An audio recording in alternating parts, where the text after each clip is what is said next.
Hey everybody, today is Friday, August 13th, 2021. Coming up on the show today, from The Suicide Squad, editor Fred Raskin. One of the great things about working with a writer-director is, I think, in general, the person who's written the script will feel a little bit more comfortable reworking their own stuff. And editor Christian Wagner. I read the script on the plane on the way to Atlanta, and I was just like, oh my God, this is just out there, and I love it.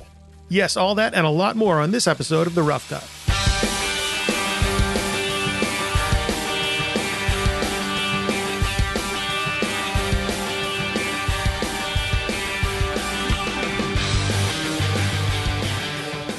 Okay, hello. Hope you're having a good summer. There is still a little bit of it left, you know. And that means there's still some time for some good old-fashioned summer blockbusters. We certainly have one that qualifies today. A little film called The Suicide Squad. Not Suicide Squad, The Suicide Squad.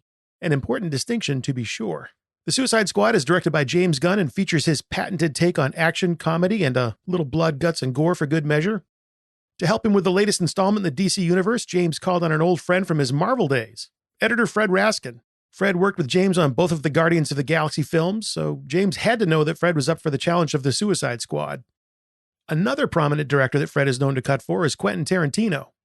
In fact, Fred was the second episode of the rebooted Rough Cut about 2 years ago, when he was on to talk about Once Upon a Time in Hollywood. Speaking of Quentin Tarantino, did you know he wrote a little film called True Romance? Of course you did. You're pretty hip like that. I know that. Well, Quentin wrote that film, but he did not direct it. It was directed by Tony Scott and edited by a man Mr. Scott worked with quite often throughout his career, an editor by the name of Christian Wagner. And some of those movies Chris cut for Tony Scott would be, of course, the aforementioned True Romance, but also Man on Fire, The Last Boy Scout, Days of Thunder, and several more. And when he wasn't cutting for Tony Scott, Chris spent a little time cutting some of the Fast and the Furious films, two of which, Fast and Furious and Fast 5, Chris worked on with, you guessed it, Fred Raskin. You see, Hollywood really is a tightly knit little family. And that is why Chris was reunited once again with Fred here on The Suicide Squad. And I think when you listen to this interview with them, you get a great sense of their shared history and camaraderie. In other words, they're a lot of fun and have a lot of really interesting things to say about the film and their work together. So buckle up for that. It is coming up in a few short moments, right after we send a little love out to our sponsors. You know, when you're putting together a crew for a film, it's not all that different from putting together a team of mercenary superheroes to infiltrate a heavily guarded military compound. Come on, work with me on this. And two of those superpowers you gotta have are from music and media.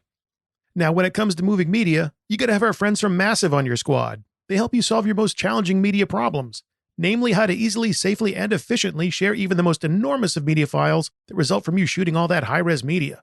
Other cloud file transfer solutions only let you share files up to a couple 100 gigabytes. Not Massive. With them, there are no limits to the size of the file you can share, and you can even do it through your own customized media transfer portal. No shipping drives all around, no complex servers to set up, plus Massive's pay-as-you-go model means you only pay for what you need, and again, there are no limits to the size of the file you can share. And if you sign up today at massive.io/theroughcut, that's the-rough-cut, you can get 100 gigabytes free towards your transfer. How about that? I will put a link in the show notes to make it easy for you, but once again, that's massive.io/theroughcut for 100 gigabytes free towards your transfer. And now that you have access to the very best way to share media amongst your production team, make sure that you have the very best in production audio to share as well. And for that, you know you can turn to our friends at Extreme Music. For over 20 years, they've been providing content creators in the world of media and entertainment with amazing music created by the top names in the production and composing game. You got Junkie XL, Bear McCreary, Shelby Lynn, Paul Oakenfold, and so many more big names to choose from. Just visit their website, extrememusic.com, and do a quick keyword search on just about every aspect of music to find just what you need. Their deep catalog is available to you to customize right down to the instrumentation of the track so that you get just what you want in a way that suits your story best. You want to kick that bass player out of the band? No problem. Just choose a version of the track without bass. If only that were so easy in real life. It is free to try, it is fun to do, and it is the very best way for you to ensure that your project sounds great. You can take care of the licensing all online or with a live rep at an office near you all around this world of ours. So do not wait. The next time you have a great story to tell, visit Extreme Music and get their musical superpowers on your movie-making squad. Okay, time to get this mission started. From James Gunn's The Suicide Squad, here are editors Fred Raskin and Chris Wagner.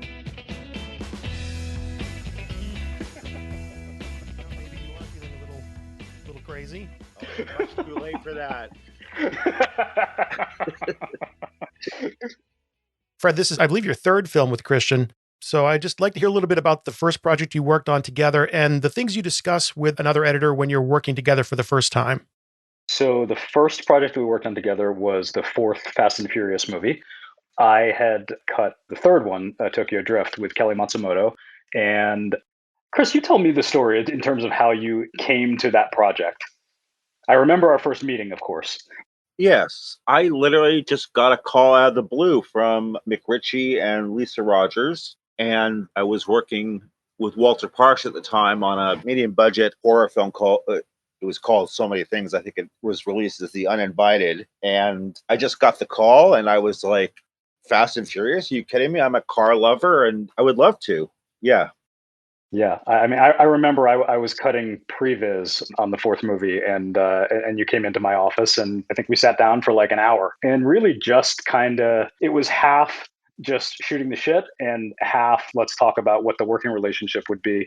And Chris, from the beginning, was very equitable. He was like, "I'm not doing this to be the lead editor. You and I are sharing the credit." So the upshot of all of this is your workload just got cut in half. Which is very true. We really did treat it like a partnership. It was a really good experience. Well, I think I took it a step further than that. I actually said to Fred that I would prefer not to be on this film if you feel that I was pushed upon you in any way or am encroaching in any way. And that's an attitude I take with any job that I am a partner with somebody on. Is I don't. Life is too short to be in a cutting room with somebody who feels like you have to be there or you were asked to be there. And Fred and I, the minute we met, I think Fred had a very distorted view of me because I cut True Romance. He thought I was really good, and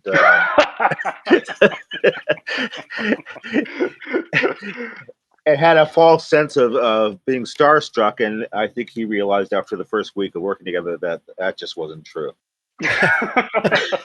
Not true at all. I mean, Chris's work on True Romance is magnificent. There's no argument there. So, Chris, this is your third film with Fred, but I believe your first film with James Gunn. Yes. Had you ever met James before? And did you have any discussions with Fred? Since you knew Fred already, did you guys sit down and talk about, okay, well, this is what it's like working with James, and this is how this project's going to go? Actually, Fred called me to ask about another editor because he was, and it's funny, I was watching an interview this weekend where James was speaking about his new style of shooting movies, which was to have a lot more cameras rolling. And as any editor would, when you got that kind of film coming in, it's brutal. And I think it's important for people, especially editors, and there's a whole thing in the industry right now about the hours that we work and all that stuff. And, you got to ask for help. And Fred was he called me about an editor who I had worked with. And I said, Fred, do you realize how much I love working with you? And would you consider me? And his response was, well, yeah, if you want $5 a week, then I'd be happy for you to come down. No, but it was a situation where they were looking for somebody who was just going to help Fred and obviously take a much lesser rate. But me having worked with Fred and the fact that it was a James Gunn film and my desire to, if given the choice, I would cut with Fred for the rest of my life because we just get along so well. Yeah.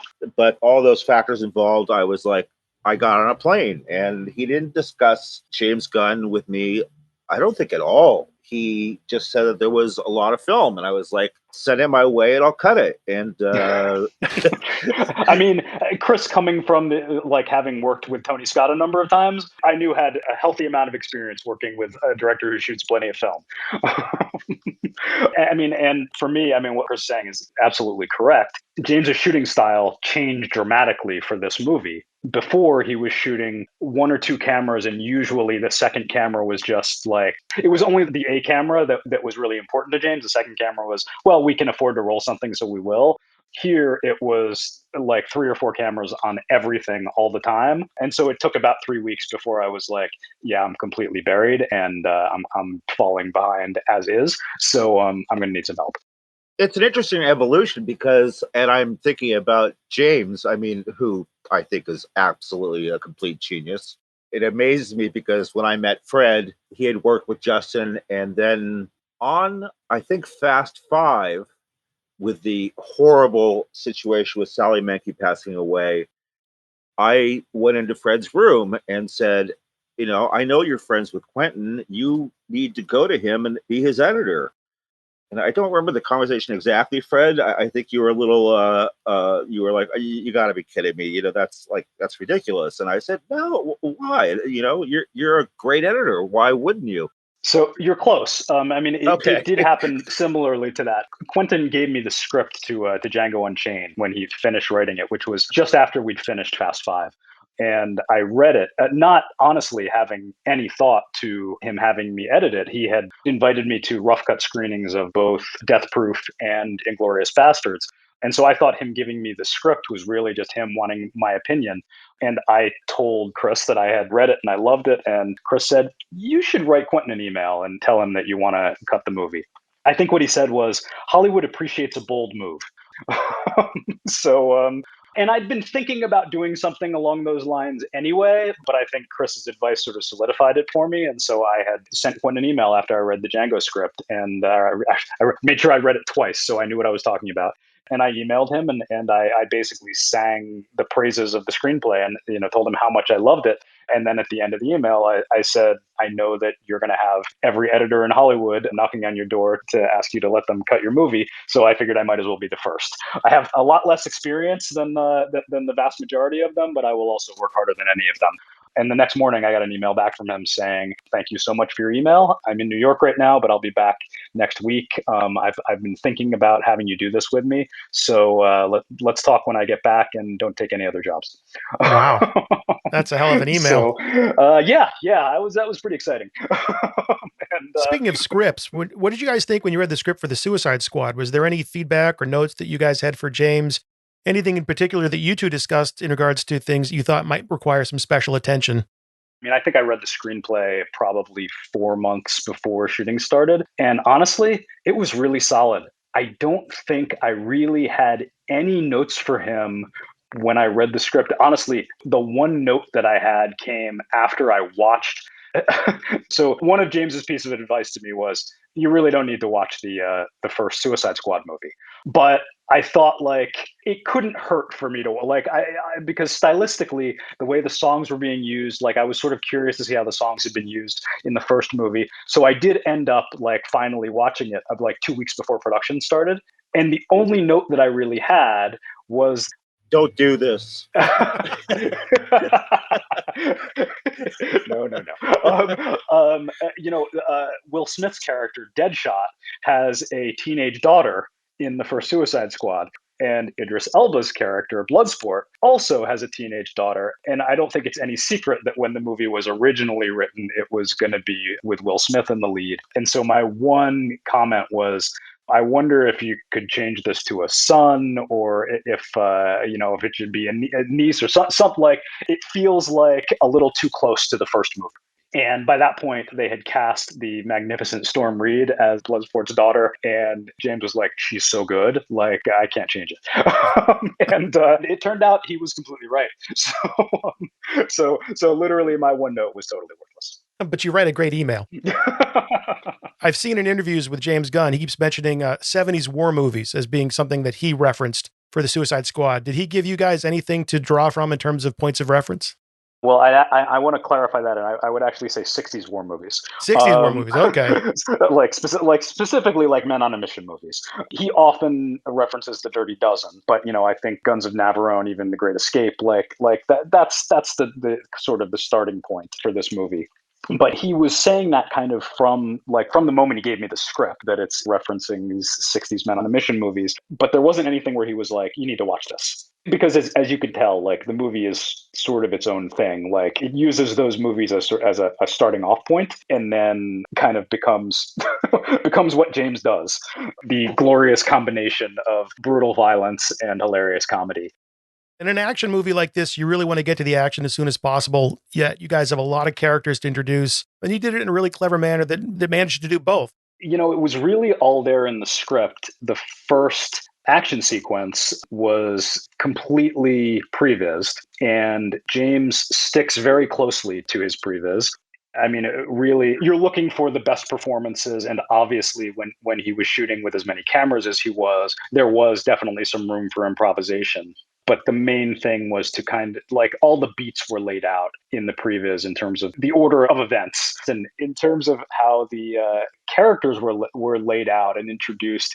That was really all in the script. The scene where we're introduced to everyone on the Osprey when everybody's sitting on the big helicopter and Harley comes in as the last one, and then they have their conversation while they're in the air.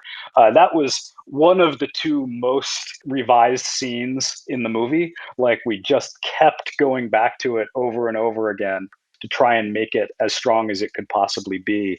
Because, it has to serve the purpose of introducing these characters and making it seem like these are going to be the leads of your movie, while you don't want to spend too much time with them because most of them are not going to survive the opening. It's a very clever misdirect, and it was a difficult balance to figure out exactly how to play that. When I read the script, that was the first thing that I commented upon, was how clever the movie was structurally. The way the intro plays out and then jumps to 3 days earlier and then fills you in on what you've seen, like on what was happening in the background of what you were watching. I just thought it was really cleverly structured. So something I thought of as I was watching it, and Chris, maybe this is something you're familiar with, or you're going to say, no, I've never heard of anybody doing that. I was talking with Dodie Dorn about Army of the Dead. And, same thing. You got a crew at the front, you got a mission to set up, you got people to introduce. And, for that film, they actually had trailer editors doing that section. And I was wondering if that's something either of you guys have ever come across before, if that was just totally unconventional as far as you were concerned. I have had a few instances where trailer editors, especially on Men on Fire, an editor by the name of Skip Chasson, who is one of the greatest trailer editors in the world, and he really an amazing guy. He came on for a couple of weeks to do some flourishes, and the most amazing thing he did was a lot of the titling. As the volume went up on somebody's voice, he made the font bigger, and he's just really a genius at that stuff. And I, having been raised and taught and learned in the 80s and 90s and 2000s, I find that there is a group of editors who are really, really, really good with that kind of non-linear, flourishy editing. Actually, here's a great example. James Gunn and Peter Safran asked me to put together a promo trailer for Peacemaker while we were cutting The Suicide Squad. And I admittedly wrote them back mail and said, listen, guys, I really don't know how to do that stuff. I've been cutting features for a long time, and I'm really horrible at it. They're like, well, I'll give it a shot. And I gave it a shot, and I sent it to them. And they said, you're absolutely right. We're going to get somebody else. And but I get it, because I admittedly, that's not my, there's an art to cutting trailers, and it's a completely different skill set. Yeah, it is. It really is. And I just don't have it. I have been lucky enough to understand story and editing as a tool to progress, pace, tell the story. And yes, I have been flagged as an action editor, and I do enjoy cutting action. I really do. But I got to say, there's things like people talk about Man on Fire with me, and I must say that as much fun as I had cutting all the wild stuff, like the conversations with Denzel Washington and Dakota Fanning in the car, just about life, I really enjoyed doing that. That was really that was the heart. And I think that I've grown up, and I like, there's scenes in the Suicide Squad that I was glad that I could cut because they were heartfelt moments, and it wasn't just about, Chris, here, you take the crashes and explosions and I'll cut the dialogue, So I was very grateful for that. As far as reading the script and giving James notes, I am humble enough to know that James Gunn, after watching his movies, is an incredible writer. And I was never going to give him any notes about the movie. I mean, listen, we had discussions about lifts and cuts and stuff, during the cut, but certainly not for the script, because I read the script on the plane on the way to Atlanta, and I was just like, oh my God, this is just out there, and I love it. The minute I walked in the cutting room, I was like, Fred, just tell me what you want me to cut, and I'll do my best. And it was a great experience from day one. Yeah, I had a couple of big chunks at that point that I was like, Chris, I need your help. Take these. Start with Well, these. maybe this next scene is one of these. You know, Fred, you talked about the opening scene. And again, it was so clever because it was sort of in the midst of all this action, but the introduction of Bloodsport and his daughter, she's coming to see him in prison. And that's a really important scene, as somewhat quiet as it is comparatively to everything else, in that you're setting up the tone of the film, the importance of father-daughter relationships. Chris, you said you love cutting action, but you also appreciate a quieter, more dialogue-driven scene. Maybe let's just talk a little bit about the importance of that scene, how deceptively tricky something like that might be to get together just right compared to, like, you know, a big action scene. And also the way you two approach a dialogue heavy scene versus something where it's a lot of action. So I cut that one. Yes, I was going to say, I just want to say that Fred brilliantly cut that scene. So I handed it off to him. Thank you. But in terms of how I approached it, it was really just you know, I watched all the dailies, and of which there were quite a few, and found the most real, honest human beats throughout. Generally, when I watch the dailies, we watch dailies with James every night. That is something that is sadly fairly unique to James these days. I know it used to be really common, but now he's one of the few directors who makes it a point to screen dailies every night. I mean, we'll go through it fairly quickly. I think we start with the second to last take from each setup, and we'll watch those, and he would give his notes about either like what he liked, or if he had any thoughts about where he wanted to be at any given moment, he would call those out. And he'd specifically talk about the performance moments that he wanted to use. So I kind of had that going into the scene, and then I watched the dailies on my own, usually starting with like the last take, and just to get a sense as to what all the coverage is. And then I'll go through all the takes of each setup and note which moments seem to play best in each angle, and just start putting it together. And like I usually, by the time I've finished watching what all the coverage is, I have a pretty good sense as to at least where I'm going to begin and any particular moments that I know I want to hit on my way through putting the scene together. And then in that case, yeah, I just got into it and tried to make the scene as honest as it could be. And that was one in particular that I remember I sent my first cut to James, and he was like, wow, like I really don't have a lot of notes on this. Now, hilariously, like as he continued watching it, he ended up having a bunch of notes. So it definitely changed quite a bit for the better. Some of it was just trimming it down. It was a longer scene originally, and it was really just kind of getting to its essence.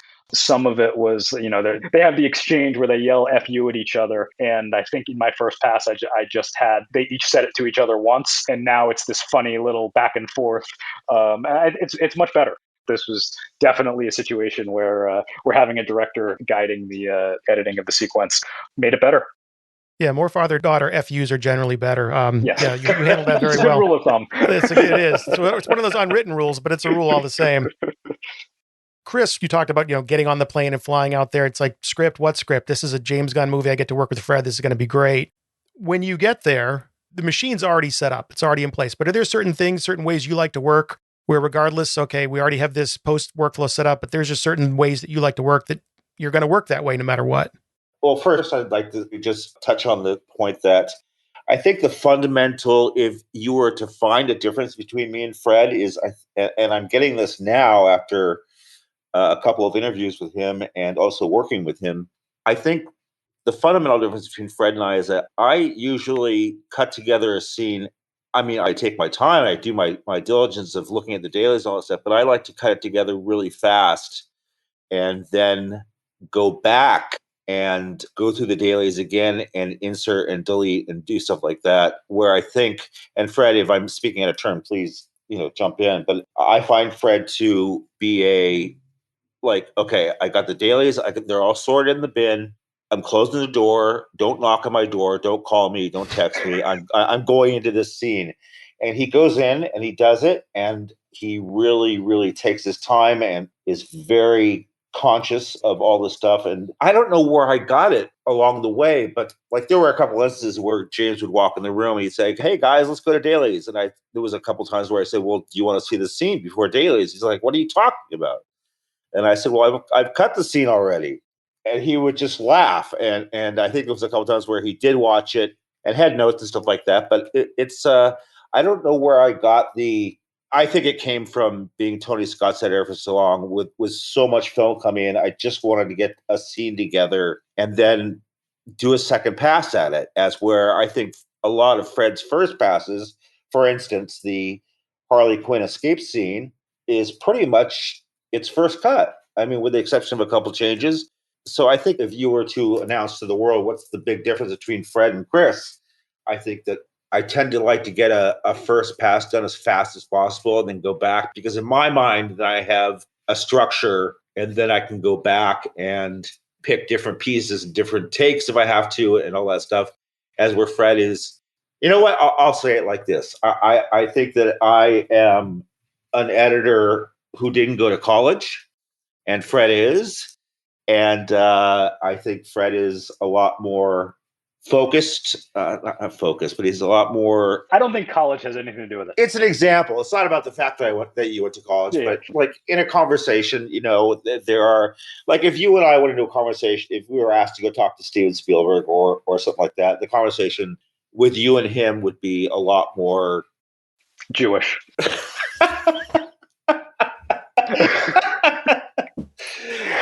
I can't come up with the right words, but I just think that Fred is a lot more focused on getting exactly everything that's perfect in a scene before he shows it, and I'm willing to throw something together and show it to the director and get notes. And I think both sides of that type of work have their merits. Yeah, merits, yes. Mm-hmm. See, this is exactly what I'm talking about, because Fred is Fred's college education at work right there. Exactly. That's exactly what I'm talking about.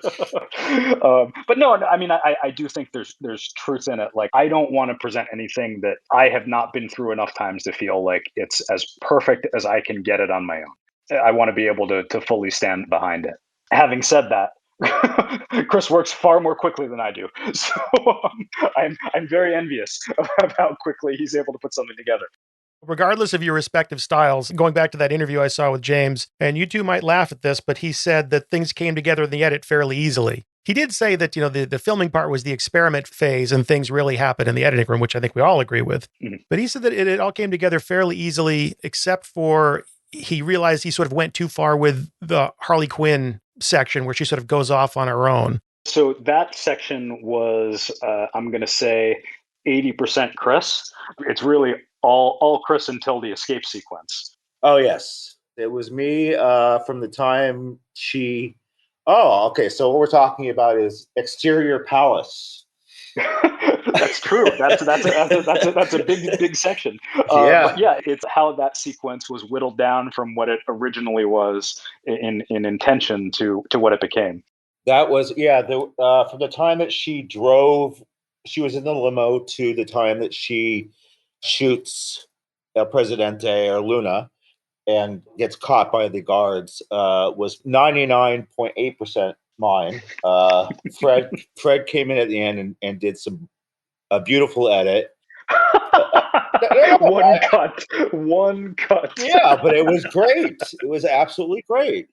So it was a much longer scene outside the palace, although it was cut many, many times. Longer versions, shorter versions, medium versions, sub-medium, medium 4, medium 5, long 3. There was a lot of versions of that outside palace, and I loved the scene. I really did. But Fred and I did have discussions about that scene between ourselves, and I'm not trying to hide anything from James. I mean, it was a genius scene. It really was. But it was just, with what was about to happen inside, it was just, Fred and I felt that it was a bit much. And of course, listen, the responsibility of being an editor for any director is you got to try things. Like when he said, could you, I want to back up just a little bit so that you understand what Chris is talking about.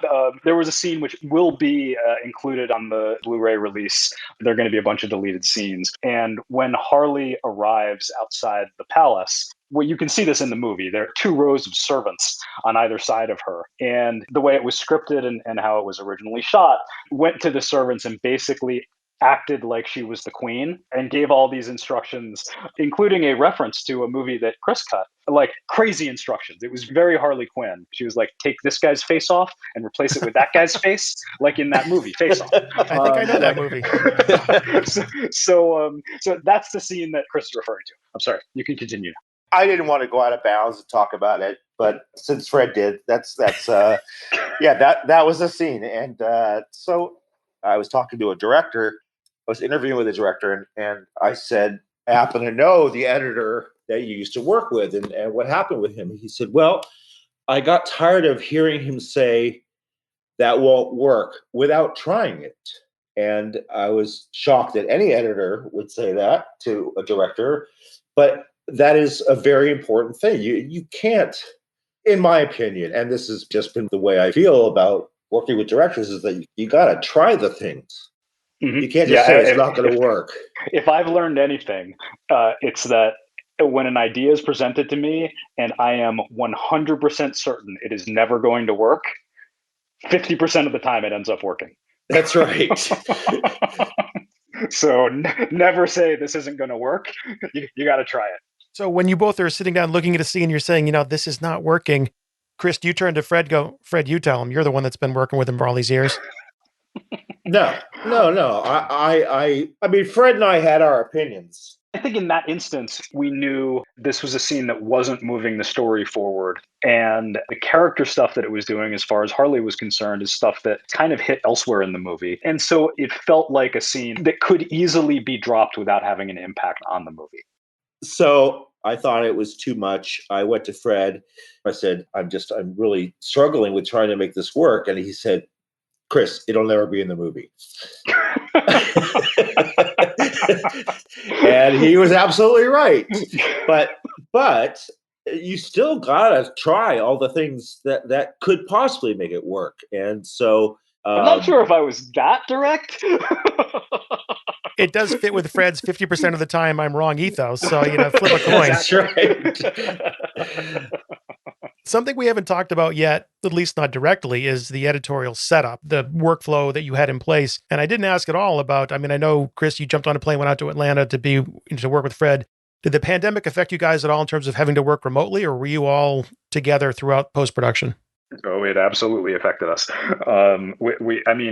Greatly. We got very lucky in that production ended on, I believe, February 28th of 2020.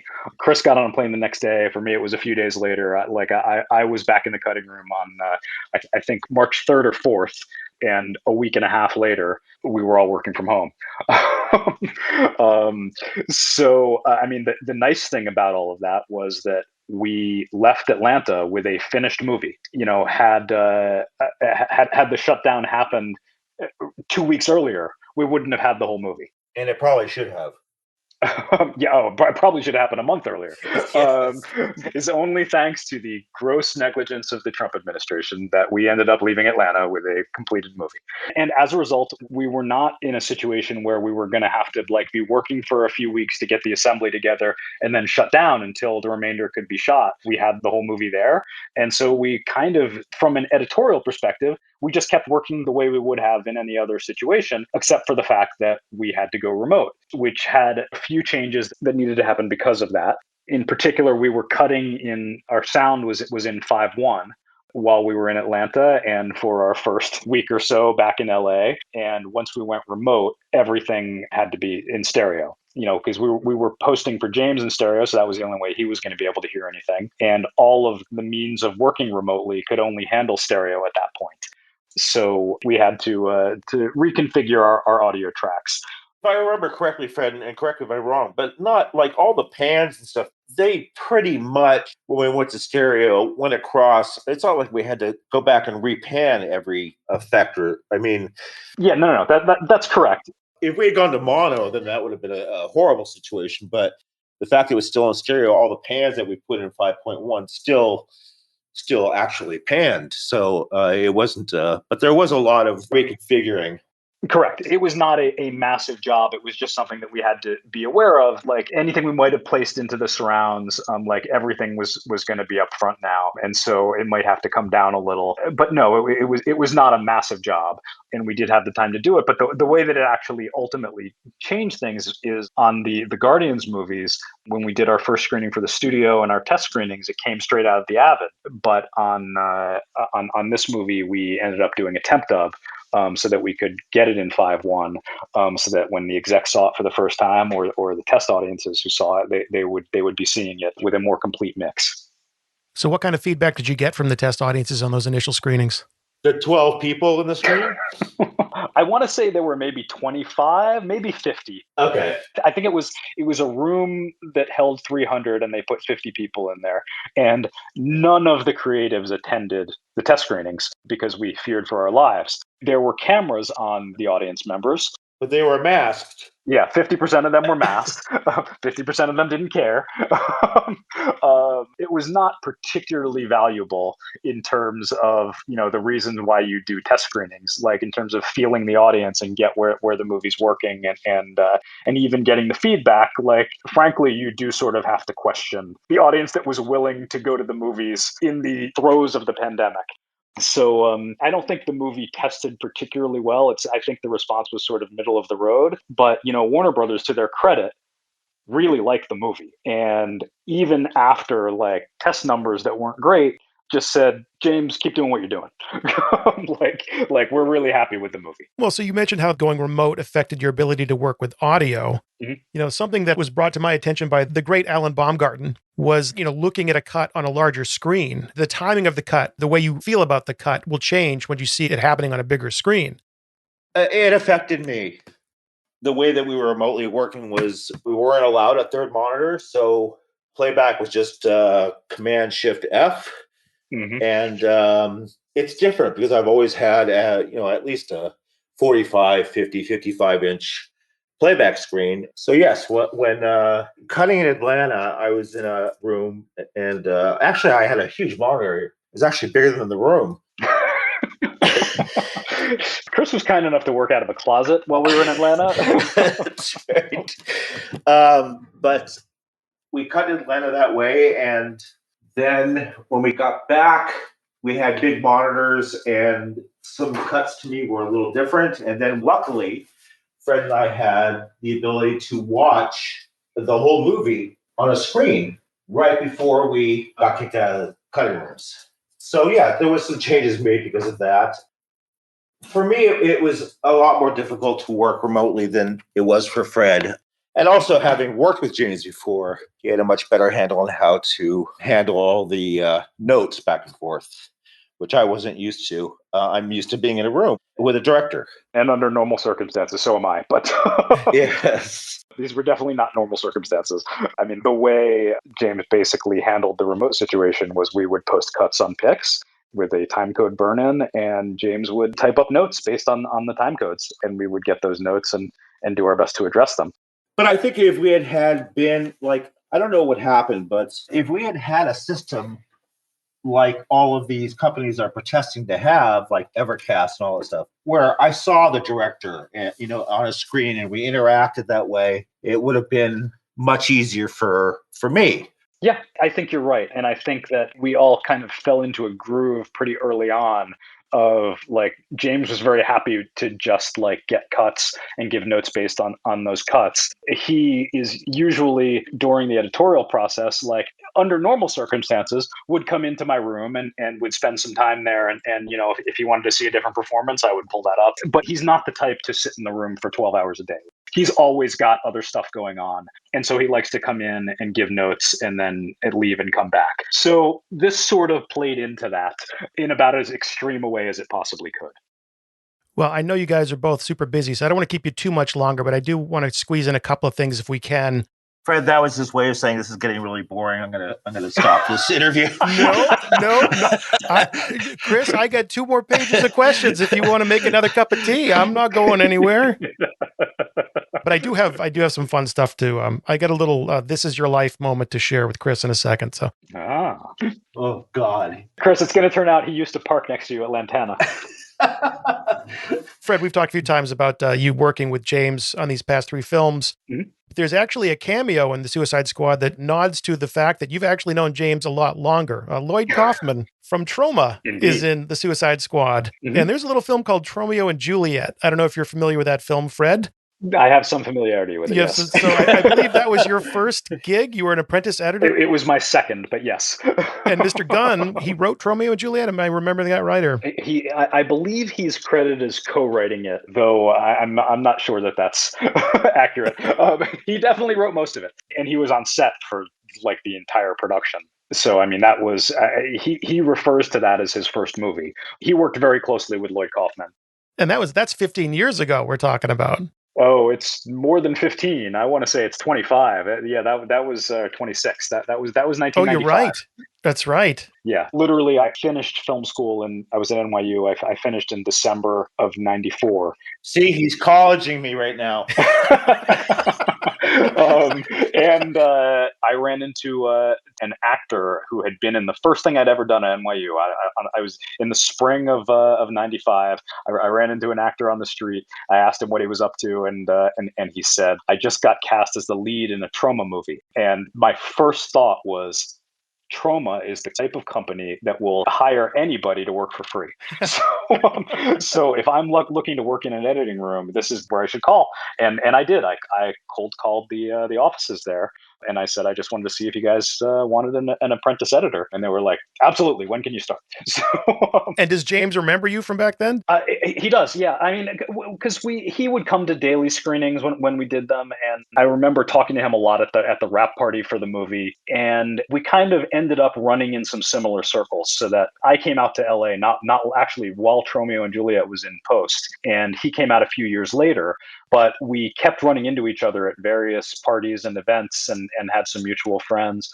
And so when I guess Guardians was going into production not long after Django had come out. And by that point, I'd cut 3 Fast and Furious movies and had a Quentin Tarantino movie under my belt. And so it seemed like I would be kind of an ideal choice for James Gunn's big budget Marvel Spectacular. So he emailed me, and I think on Facebook, and said I'd love it if you came to London to do this with me. And I was initially a little resistant, actually, because all I knew about the movie was that it had a talking raccoon and a walking tree and sounded like it could be incredibly silly. And then I read the screenplay. I made it about a third of the way through before I was completely hooked. And by the end, I had a lump in my throat. And I immediately emailed James and I said, count me in. So I've been talking to people a lot lately about mentorship, the idea of mentorship and bringing people along in the industry. And I thought I would touch on that real quick with you guys before I let you go. And as fate would have it, a few weeks ago, I spoke with one of the editors from Black Widow, Lee Folsom Boyd, and asked her about getting your first big break and how that comes about. I was very fortunate because I worked with a wonderful editor, Christian Wagner, who allowed me, from the very first project I ever assisted him on, Man on Fire, he allowed me to cut scenes for him. And so I was able to just grow that experience and continue cutting scenes. And we were on a project and he had given me a scene to cut, and I kept working on it and doing the notes and everything. And then he told me years later, I knew that you were ready to move on and I was going to quickly lose you as an assistant because you did so well on that scene. And that went through the whole gauntlet of studio notes and director notes and everything, and it had very few changes. And so I knew then that it was only a matter of time before you were going to want to ask for more and like you were going to try to jump out of the nest. And so that was very nice to hear. And that was my process. I took the time and I took the scenes that I was given to try to cultivate my own skill set. And every day coming to work, it's a continuation of that. So Chris, I have to call Lee. I think she has a fever. Is her recollection different than yours? No, I am a huge proponent of mentoring and pushing assistants to a much bigger place. I did it also with an editor by the name of Dylan Highsmith, who is now a very revered editor, and many other people along the way.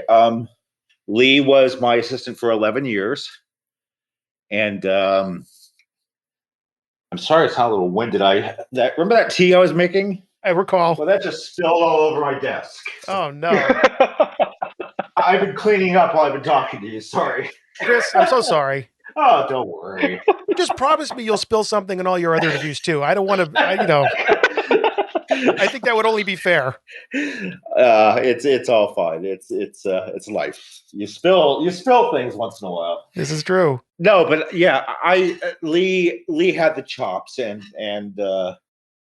I have always loved people rising. Now, I hated losing Lee, but I knew it was going to happen eventually. So my desire to push her along was huge, because she was, I mean, first of all, she's one of the nicest people in the entire world, and she's very talented, and she's now like Marvel's editor, and I love that. If something's written on my gravestone to say that I loved helping other people, I'd be fine with, because that's really where my heart lies. It really does. I like doing it. I've and they haven't all worked out. There's some people that I pushed forward, and it hasn't worked out, but for the most part, it has. And I'm just so proud of Lee and Dylan and all the people that are now flourishing in the industry, and it makes me happy. So, but yeah, that was a very nice soundbite from Lee. She's been my very, very close friend for it's now close to 17 years, and was my assistant for 11. And being my assistant could be a little bit difficult sometimes, and she weathered through it. Go ahead, Fred. Go ahead. No. I'm so glad we're not using video here, because Fred, that face was priceless. No. Lee is fantastic. I mean, I'm hard pressed to think of a nicer person, and it's great to see how successful she's become. Well, you guys certainly work very well together and work very well with all of your team. Before I let you go, again, looking at the directors that you've worked with, Chris, for you, over 20 years working with Tony Scott, obviously Quentin for you, Fred, and then together with James Gunn.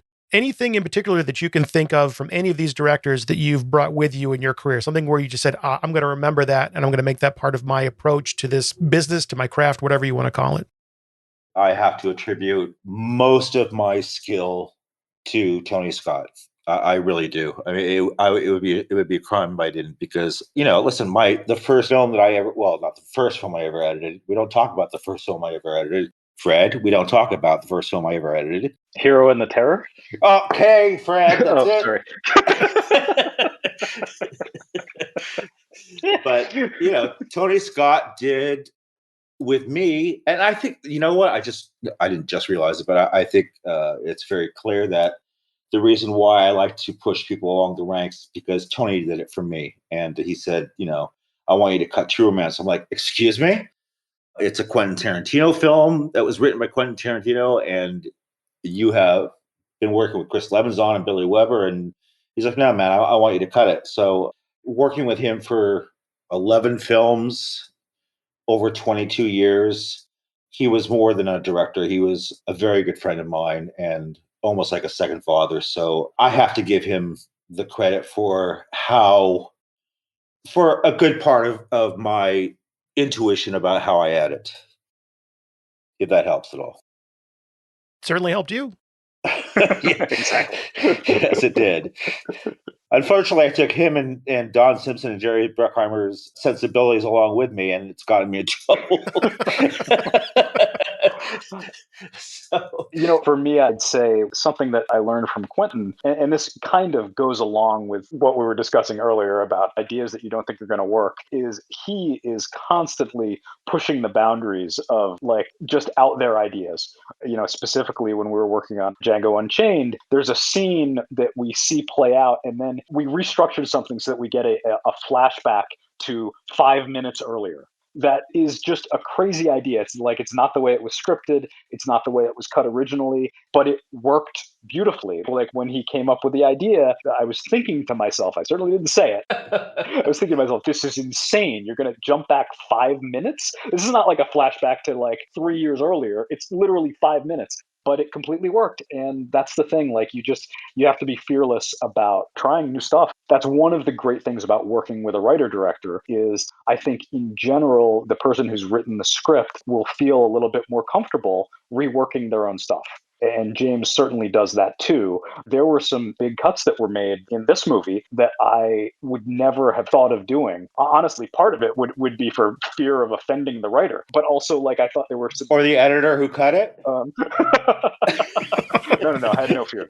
Okay. But there were some key plot points that I would never have imagined we could have lost, where James was like, "Nah, I think we can lose this. Like we gotta.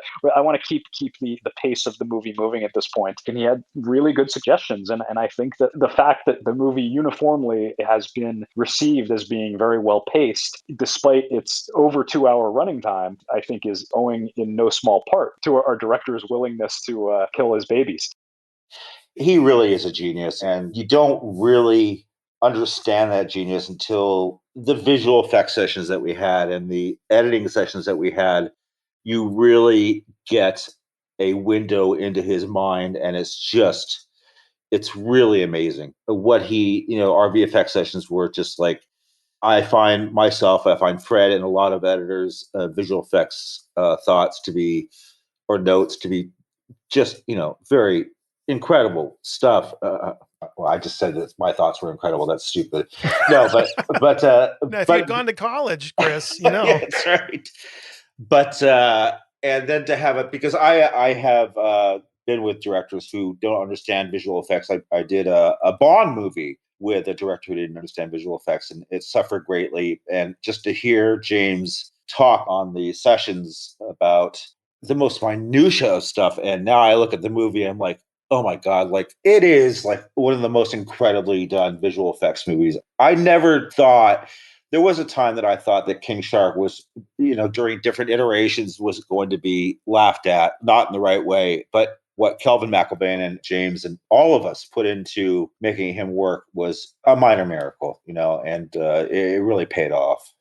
Yeah, and I want to mention, I'm going to piggyback on that a little bit, because we worked in HD for the entirety of the process. And it wasn't until last Thursday night when I went to see the movie in the theater in IMAX that I got to see these visual effects like at their full resolution on an enormous screen. And they are really beautiful. Chris, if you haven't had the opportunity to do it, I can't recommend it enough. The stuff is just stunning. I emailed Kelvin and Fiona, our visual effects producer, after seeing the movie, and I just said, I knew that these visual effects were good. I had no idea that they were magnificent, but getting to see them on the IMAX screen, I was really blown away. So you've used words like stunning and fearless, and I think those all apply. You guys made an amazing movie. Hopefully you have no designs on joining the Audubon Society anytime soon, but other than that, I think everyone's going to love this. Thank you, Matt. Yeah, I appreciate that. And by the way, I have to put this on record. I didn't kill one bird. I had King Shark talk to a bird, but I never killed one. The Audubon Society. You get it? With the birds and the killing of the birds and all that? Well, I thought it was funny at the time. But what is funny a lot of the time, and action-packed a lot of the time, often both at the same time, is the Suicide Squad. So be sure to check it out if you haven't seen it already. Please join me in using your inside voice to thank Fred and Chris for taking this time with us. Chris was feeling a little under the weather, but he powered through and delivered like the true editorial action hero he is. I think I mentioned those guys are really fun together, and hopefully you came away feeling the same way. Now, when you are ready to undertake your next mission in the editing suite, make sure you have Avid Media Composer Ultimate with you. When it comes to cutting and trimming and all the little magical things editors do, it has no equal. So get together with Avid Media Composer Ultimate today. There is a little link to the free trial right there in the show notes of this podcast. This big movie stuff is fun to talk about. So how about we do it again next week? I will be back with an old friend to talk about a new movie. Who is it and what movie? Well, you will just have to come back and find out. And make sure that you are subscribed to The Rough Cut. There's another little link in the show notes for that, so that you don't miss a single episode and always have the very latest waiting for you in your preferred podcast player. All right, that'll do it for this episode. Until we meet again, this is Matt Fury thanking you, my friend, for joining me right here on The Rough Cut.